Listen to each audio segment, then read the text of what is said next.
Hi, welcome. I'm Suzanne Dulin of the SADHANA community, and I am here today with Robert Gardner, who is a Thai massage therapist, a massage therapist, and a yoga teacher.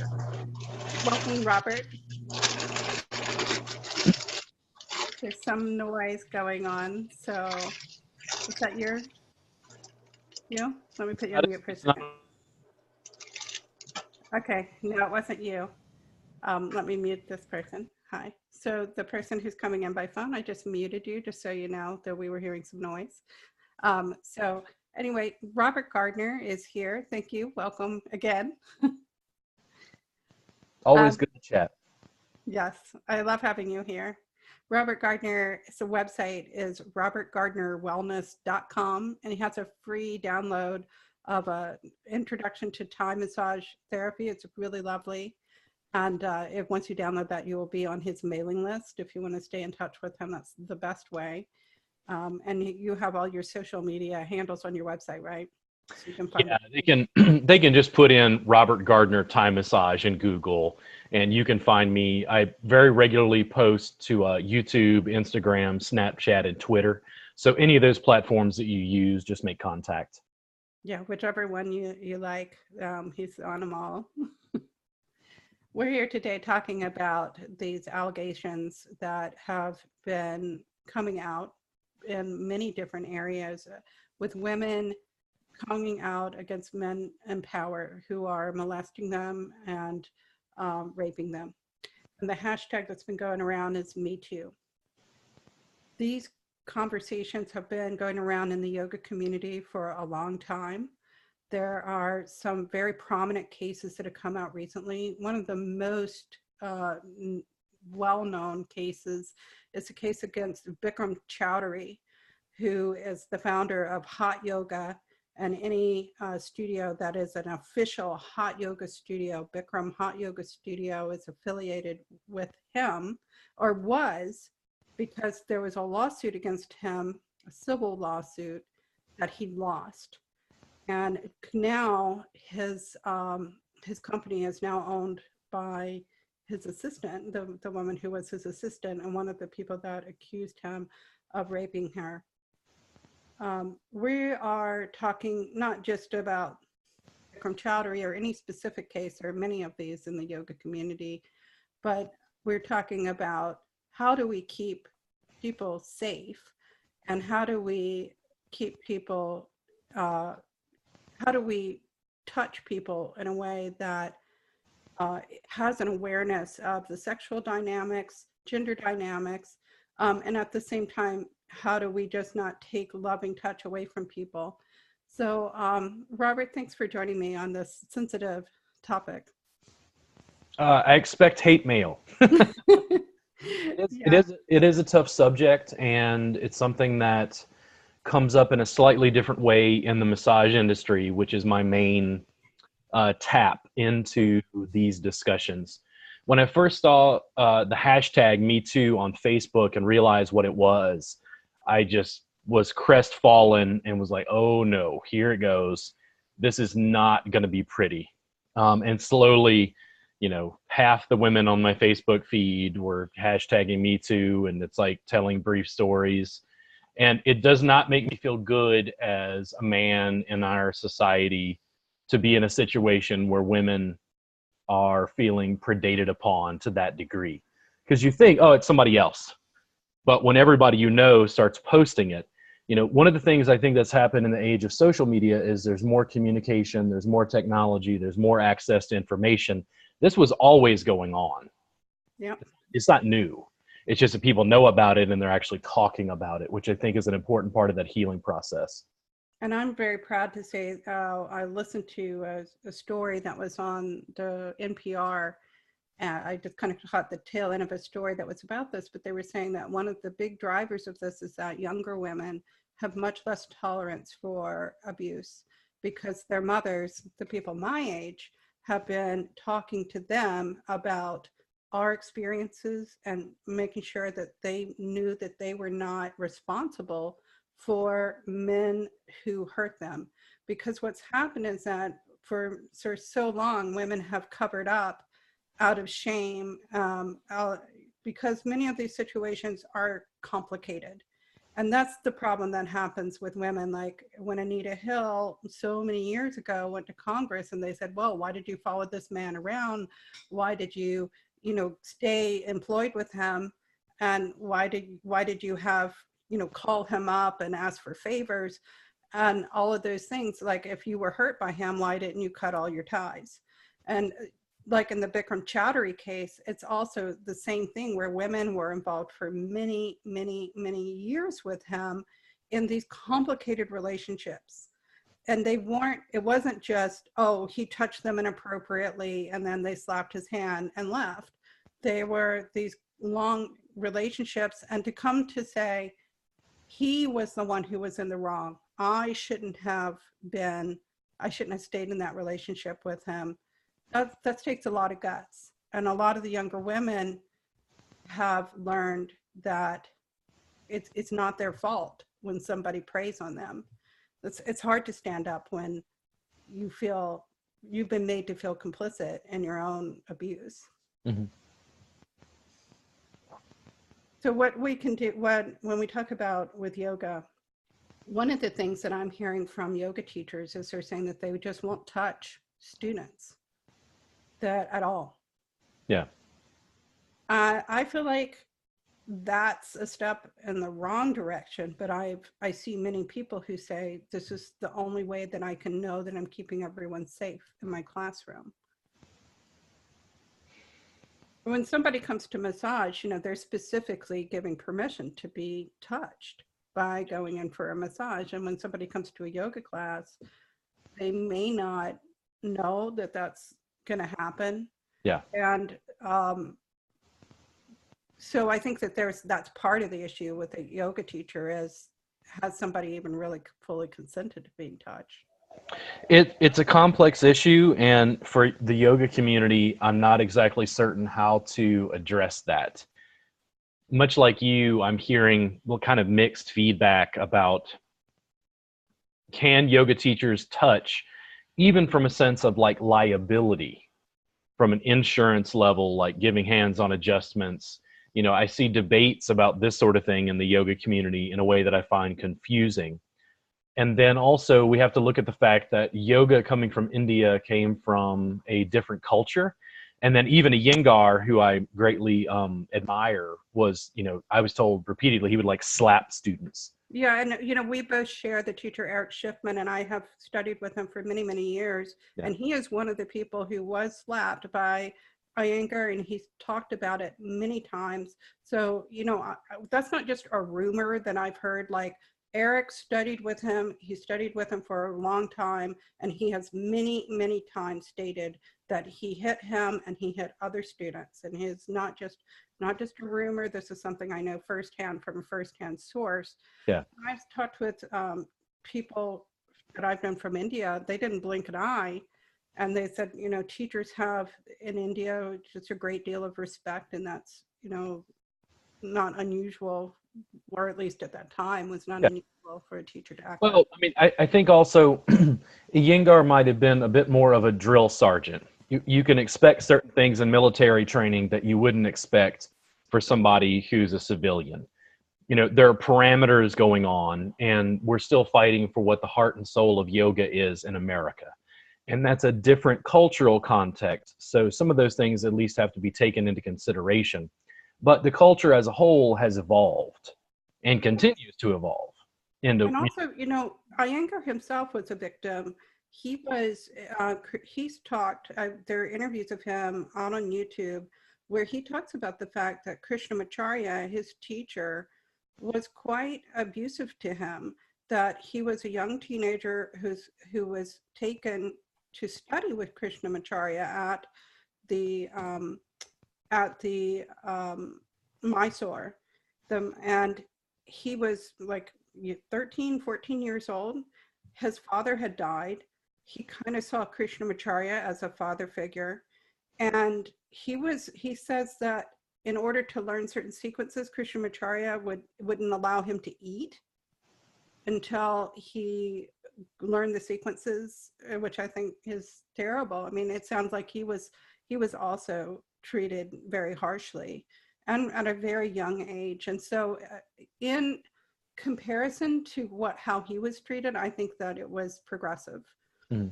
You know, and we stand on his shoulders now to change things. Yeah. So for the yoga community in the West, in the United States, as it stands, is the general theme that yoga teachers no longer touch. They no longer give hands-on adjustment. They no longer give hands-on assists. I see it. I see a range of things from people. One of the things that happens is just what do people mean by assisting? Because, for example, in Kripalu yoga, which I love their assists and I use their style of assist, you move into someone's hands. So there's almost no risk with a Kripalu adjustment of physically harming someone, because they are doing the work and they are moving to you. In Iyengar adjustments, sometimes for example, I was taught in Warrior 2 where you put your hand on somebody's hip crease and you push into that crease in order to deepen their awareness of that movement at the hip. So those adjustments become more physical and more aggressive. And then in the Ashtanga yoga, I know that there are adjusts, and you can see compilations of these on YouTube where people like stand on people's legs and splits. Some very, very,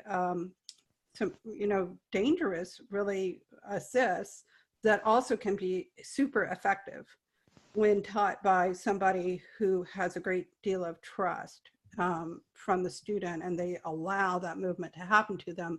But if there's any resistance at all, it can just be like, a really bad situation. And there are people who've gotten injured through assist. So part of this conversation is like, what do you mean by assisting someone? Are you just giving them, sort of a gentle, movements while they're settling down for Shavasana, or are you like standing on their legs in a splits, And I think that there's a different experience of touch when you have these in different classes. So I think that there's a lot of confusion about, what exactly is meant by touching students. And I certainly think that if I were teaching Ashtanga and people were very beginner, I'd be holding off before I got into it. I personally wouldn't give those adjustments because I don't see the value of it. Yeah. But, I'd be interested I know from talking with people who do those kind of adjustments that or have had those adjustments, that they have said that they're really incredible when you have a good teacher who knows what they're doing. Yeah.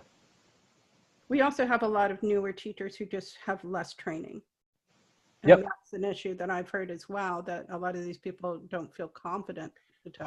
Part of the issue with the Me Too campaign is from the yoga industry and from the massage industry, it's this little sliver of this overarching issue.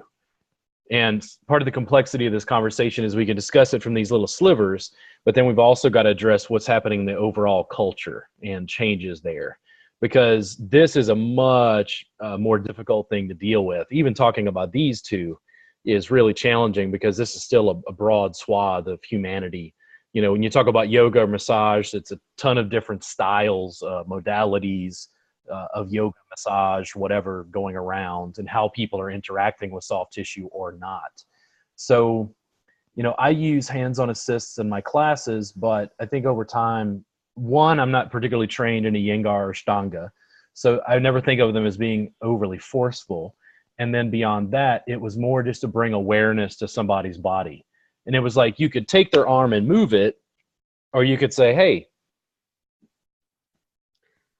I've had some adjustments done to me that, are getting close to sexual areas of my body.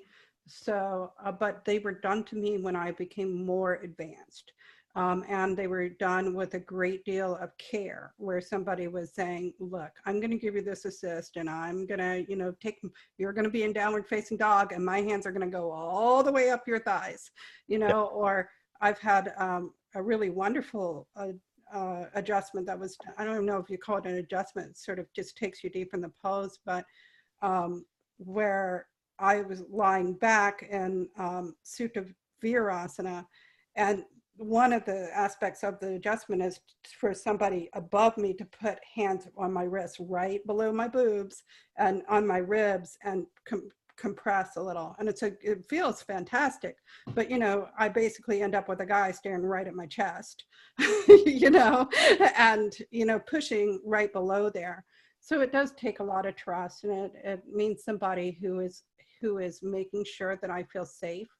And so I think one of the things about if you're just doing adjustments is to make sure that if you're doing something that could be perceived in any way as sexual, that you have to be sure that the person is aware of what's happening and is fully consented to being touched that way, and that you have a relationship of trust with them already. I don't think that I would ever do those adjustments with somebody who was, you know, a root beginner. Yeah. My sessions, you have to be aware. When it comes to massage, for instance, I'm sometimes on the outs in the massage community because my work in ways actually resembles, from an outsider's perspective, it actually resembles yoga sometimes more than it does what a Westerner thinks of as massage. And the way I categorize this is, in the West, massage is table, cream, glide, and nudity. But my clients are clothed. I don't work on a table, and I don't use a lot of cream or glide. So my client is clothed on a mat. Sounds more like yoga, right? But from that point, it almost looks like Brazilian jiu-jitsu. Like I'm interweaving limbs and pulling and tractioning and pushing. I'm using my legs and feet and knees to deliver pressure in different areas. As far as your sense of physical intimacy, my sessions are 3 hours long. I'm going to crawl all over the client during a session. And it has a very different energy signature than someone in a dimly lit room with candles and incense who's naked on a table and there's oil on bare skin. It has a very different energy signature, but people will consistently tell me across the board that my sessions are more intimate. Right, because of the fact that you're so over them. And, yep. You know, there's a lot of things about this thing too with me too, where it's not just about like physical touch, but also about these dynamics of relationships. So, for example, I am one of the people who did the hashtag Me Too, but I've never had a situation with a yoga teacher. I have had things where I've misread signals, and I have been so fortunate to have teachers who would say back to me like, no, that's not what I meant. And we were able to continue on with our relationships. But I never had a teacher that ever made me feel like awkward. However, I did have one teacher where I left practicing with him because he was like in his 60s, and he was dating a woman who was like 27. And I did see him flirt with his students, and I have heard some pretty good reports that he was having a lot of relationships with students, and there's that dynamic, that teacher-student dynamic. But again, we're adults, you know, like she was 27, but she was an adult, you know, she didn't have to come to class. It wasn't, you know, it wasn't like a teacher at a high school having a relationship with a student who had to be there. So, you know, that gets very confusing too about, well, yes, there's a power dynamic there. Yeah. He's in a teaching I go role. into great detail in my classes about this in a way that I think is very human. Because as I'm trying to take massage therapists from this table-based form of work for these 3 hour, you know, closed sessions, I actually use sexuality, because once you say sex, everybody pays attention. Right. If I want to get the class's attention, it's like, ooh, the teacher's talking about sex. But I try to explain to them as best I can that, you know, in a Me Too world, we're responsible for our behavior. And I don't expect them to not be humans, which means when I'm in session, and I think that same would hold for a yoga teacher, you're either going to have an attraction or aversion to certain students. And regardless of whether you have an attraction or an aversion, you have to somehow sit in the middle. And I essentially tell students that they have to love their clients. And when I say that, I mean that in a completely platonic way. but they're delivering nurturing touch and intimacy. As a yoga teacher, you have to have a sense of ethics and that you're doing things for the well-being of that student. You know, it's like, it's not denying your humanity. You're not denying there's attraction or aversion. You're not denying your humanity. But the thing is, how do you both embrace your humanity and at the same time, as a massage therapist or a yoga teacher, deal with that student in a way that is loving? And I think that gets into, you know, what happens with men. And I think that's been a big part of this movement, is to sort of push back the responsibility after years and years of women being told, you know, don't dress a certain way, be careful about your, you know, how you walk and how you behave. And women are saying, well, what about the men? You know, like, they're the ones who are perpetrating the violence. Why are you not speaking to the men about their behavior? Do you think that there's an issue where men are not given enough clarity, or maybe have less awareness of boundaries? Well, I mean, it gets to an issue fundamentally, you know, it's like you get to a place where I have to discuss white privilege. I'm a white male in America. There are things that I have, for better or worse, and I try to remove them, but I have a degree of blinders. But those blinders were given to me culturally. It's not something I chose. It's just, you know, it's hard for me to see things from a woman's perspective because I'm not a woman. It's hard for me to see things from a minority perspective because I'm not a minority. You know, it's a challenging thing, and I'm completely willing to dedicate myself intellectually to examining that privilege. But when the rubber meets the road, it's like, how do I choose to ethically behave with people, you know, for their best interest at heart, which means students in my case, and then also with clients. I think that there's a backlash, and maybe in some instances, I know that there are times I feel a little attacked just because I'm a guy. But at the same time, you know, I have to sit back and look at it and go, listen, you know, Mad Men was a show on TV, but Mad Men was documenting an era where things were so different that that behavior was just considered acceptable. It was just par for the course, and boys will be boys. I've had women from that era tell me that they could not watch Mad Men because it was so real. Mm-hmm. And even it's funny, you know, when you watch the show, some of that stuff is presented in a kind of titillating way. And it's like, you know, that's, people were really, really hurt by the dynamics that were there. I think that questioning these dynamics, but I don't think that the answer is to throw the baby out with the bathwater. I think that as teachers, the answer is not to say, oh, nobody should touch anybody. Yeah. And we should somehow, the only way that we can draw clear boundaries is by not touching each other. Because I think, and we've talked about this, you and I have talked about this, that, you know, people really need touch.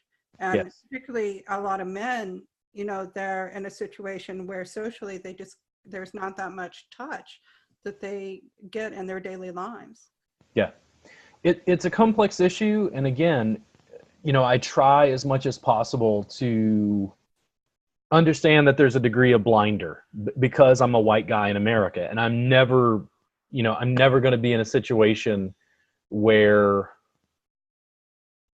I'm going to feel as vulnerable as women do in some situations. But do you think that men, they maybe misinterpret some of the signals because they have experience? And here's where things have changed. And my guess is, especially within the last 20 years, gender roles are changing very rapidly, and there's still vestiges of the past. So you get into these conversations where, you know, how do men ask women out?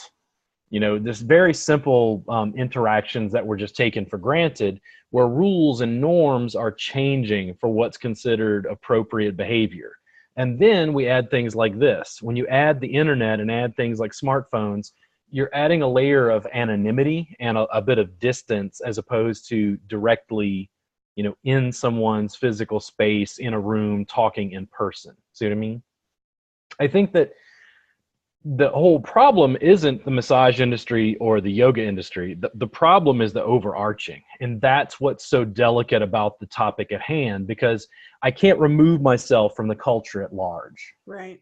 Yeah. Well, yeah, absolutely. And then I think, but I do think that we are responsible for being a part of this shift that's happening. And I think that it's really important. And I opened up talking about the Bikram Chowdhury case, which was super complicated. And it's way more than just, did he give appropriate adjustments or not? It has to do with these ongoing relationships that he had with people, where there was a dynamic, power dynamic in there that included sex, but many other things. If you read the testimony of his victims, he did all these creepy things that would blur the lines, where they would not quite know how to react right at the moment, because they were flattered by his attention. Here's the guy that all these people paid $10,000 to come to his teacher training, and wow, he's actually, singling them out for attention. This has to do with power dynamics, and not at all about, oh, his intentions were misread. His intentions were clear, The thing is, with great power comes great responsibility. And I'll give you a quick story just to, make people maybe look at the massage industry from a slightly different way. Years ago, at maybe the second job I ever had as a massage therapist, I was working one Saturday at this ritzy spa in Baton Rouge, Louisiana. I was 25, 26 years old. I'd maybe been working a year. I went up to the front to get my client, who's a person I've never met. There's another day as a massage therapist. I'm asking a person to come back into a room with me, and I'm going to touch mainly their naked body. That's how the public sees it. This person is trusting me to do that. When I come out, there's a father with, I think, his 15-year-old daughter. Wow. They've signed paperwork, and her father is handing off his daughter to me for me to take her back and give her a massage.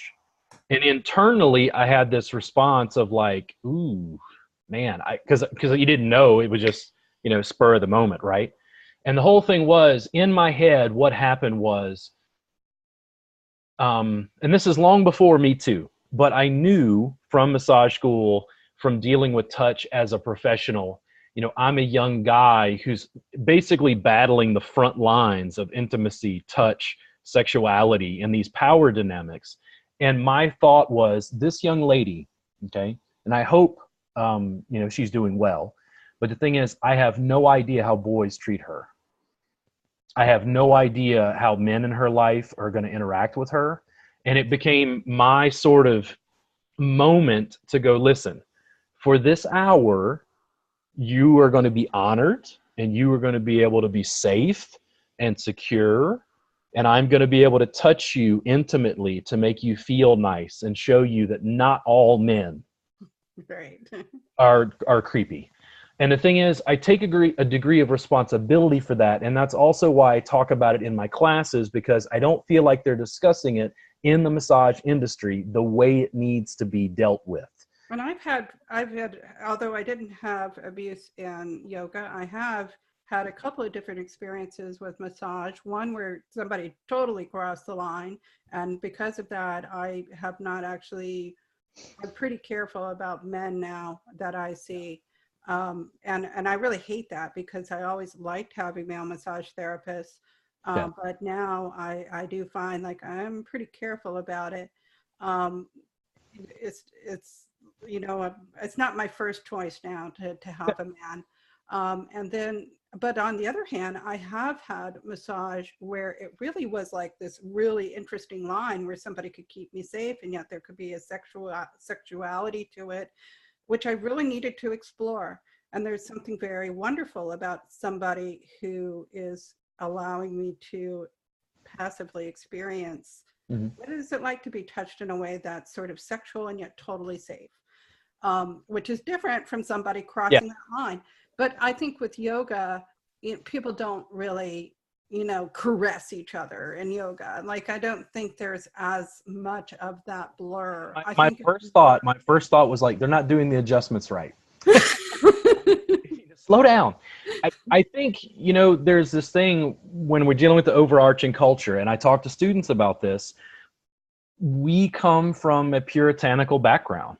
Pleasure itself scares people. If you touch someone and experience pleasure, it's like, oh, I'm married. Right. And it's And like, you talked about that with like young men coming to your Thai massage jam, yep. and they, at first when they just get to experience being touched, that it's sort of like the pleasure centers are lighting up and they can only relate to it through sexuality. Because that's the only channel, unfortunately, and that's the sadness of the culture at large, is in America, my sense of it sometimes is like when you think about touch, the most somebody may get occasionally is like a handshake or a hug. And even the hug can be weird for some people sometimes. So the thing is, when you think about professions, massage, estheticians, yoga teachers, hairdressers, all deal with regular, physical interaction with people through their work. It's like common instances, nail techs holding your hand, working on fingers, that sort of thing. But there's not a lot of safe space for people to deal with touch in the culture. And part of the problem is when the culture separates touch out and there's less and less touch, I feel like a lot of touch becomes sexualized, for better or worse. Yeah. And then there's all that confusion because sometimes touch is sexual. And so, when somebody's in a relationship where touch is a part of the relationship, and I think that's what's happening is people are saying, let's just take touch out of the relationship and make the lines super clear. But I think that that's not the answer. I think there are people like who have an ability to create a professionalism with their touch.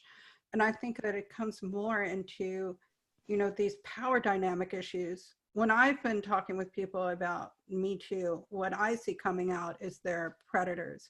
There are people who are serially going after women. And this is what I saw at that one studio. I didn't have the whole picture, but I can tell you now that I saw enough. And I know that I was seeing, after being a student there for a long time, I can tell you that it's true that teacher, there was more than just one person that he was involved with in an inappropriate way. And I'm really glad that I left. But what has happened is, as women have come forward, what we're seeing is these cases like Harvey Weinstein and stuff, where there were many, many, many women who were preyed upon from these power dynamics. And because they were each silenced, then they didn't hear each other's voices.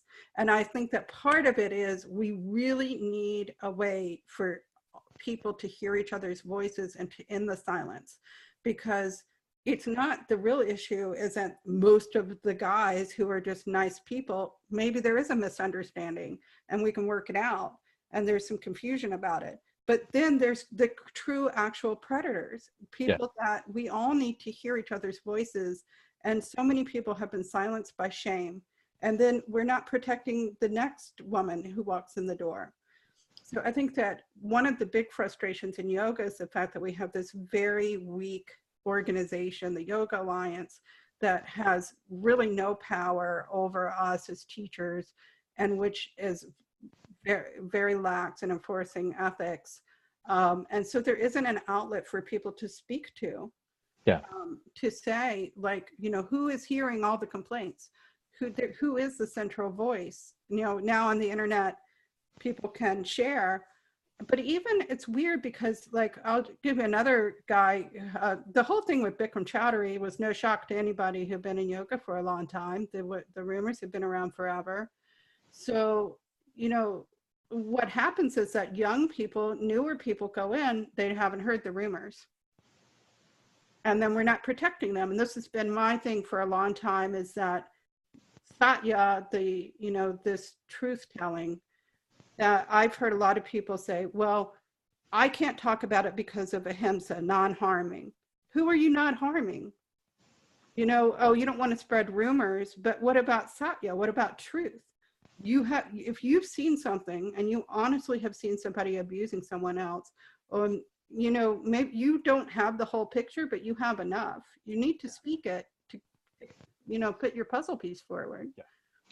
Part of the challenge I see, and sometimes even in the massage community, I experience what feels like being on the outs a little bit, because I am doing body work and massage in a very different way than is familiar in the culture.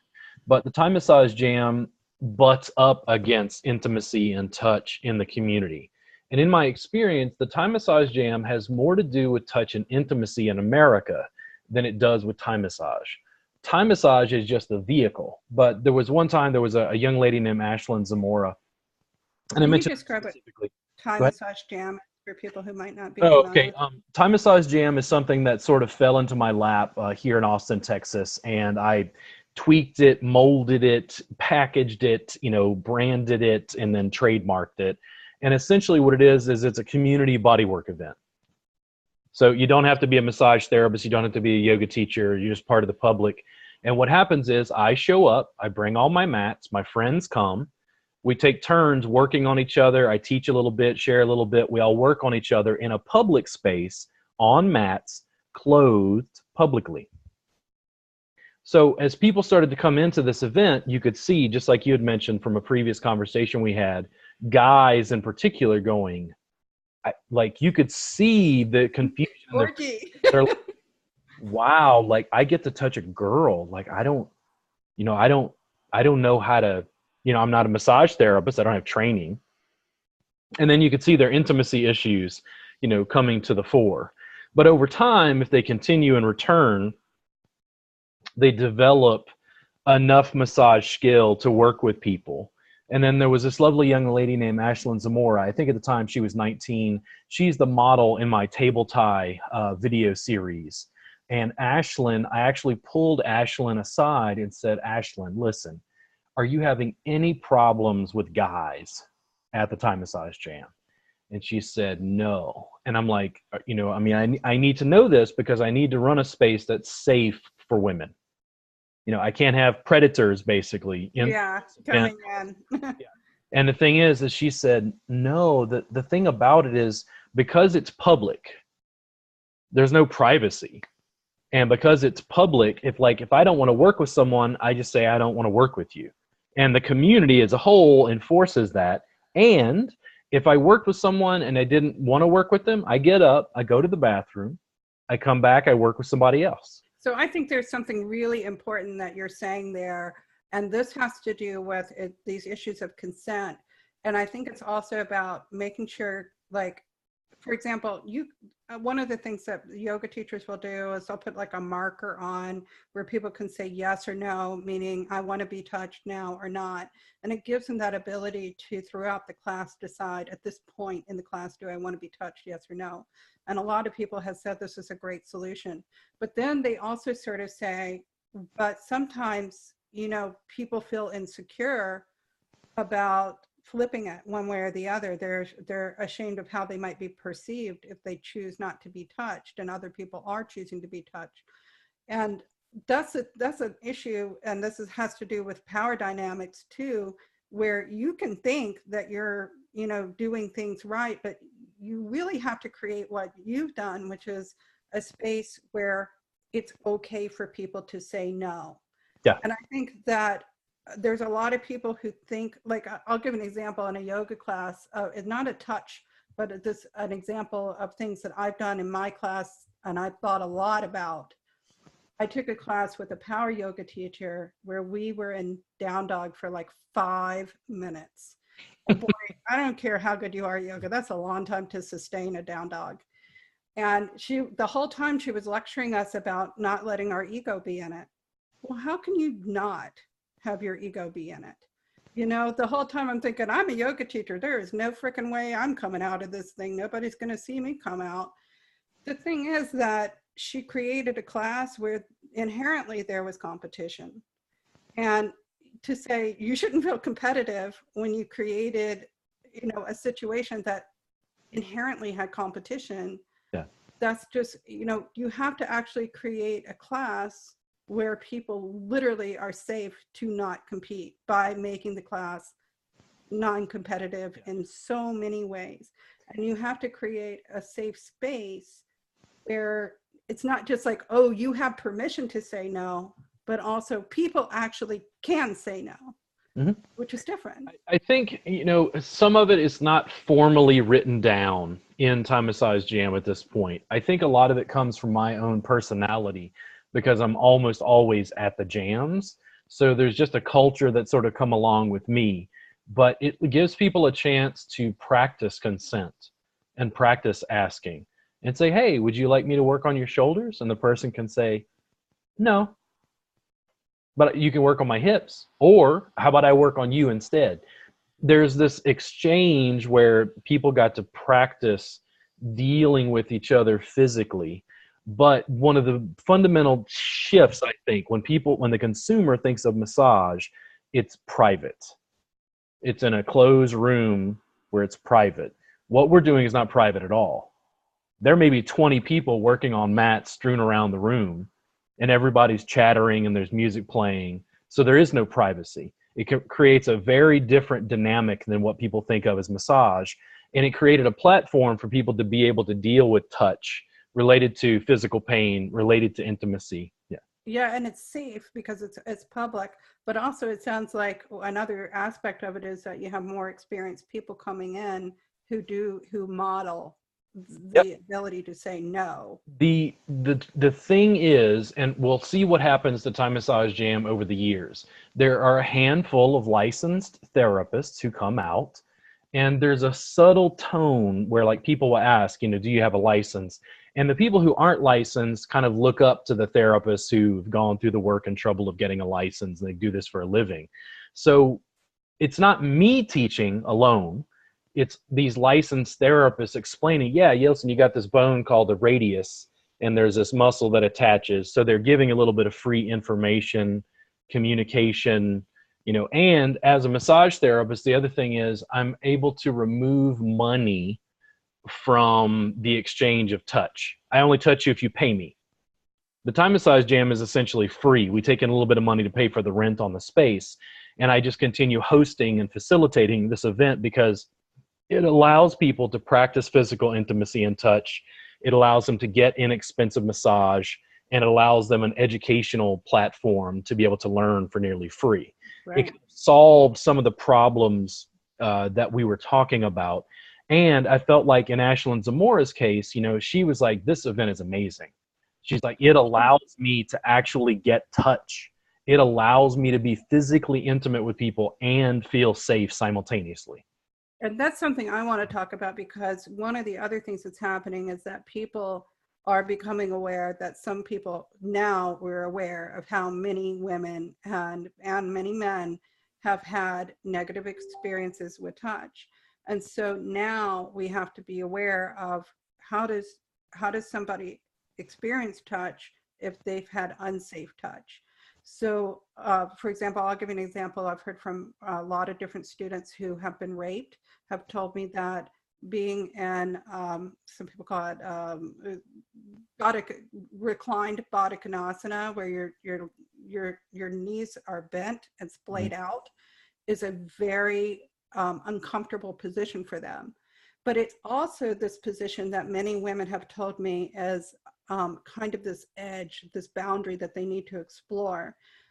So they go into it and it's like, oh, that's uncomfortable. But it also, they can remain there and they can experience that discomfort.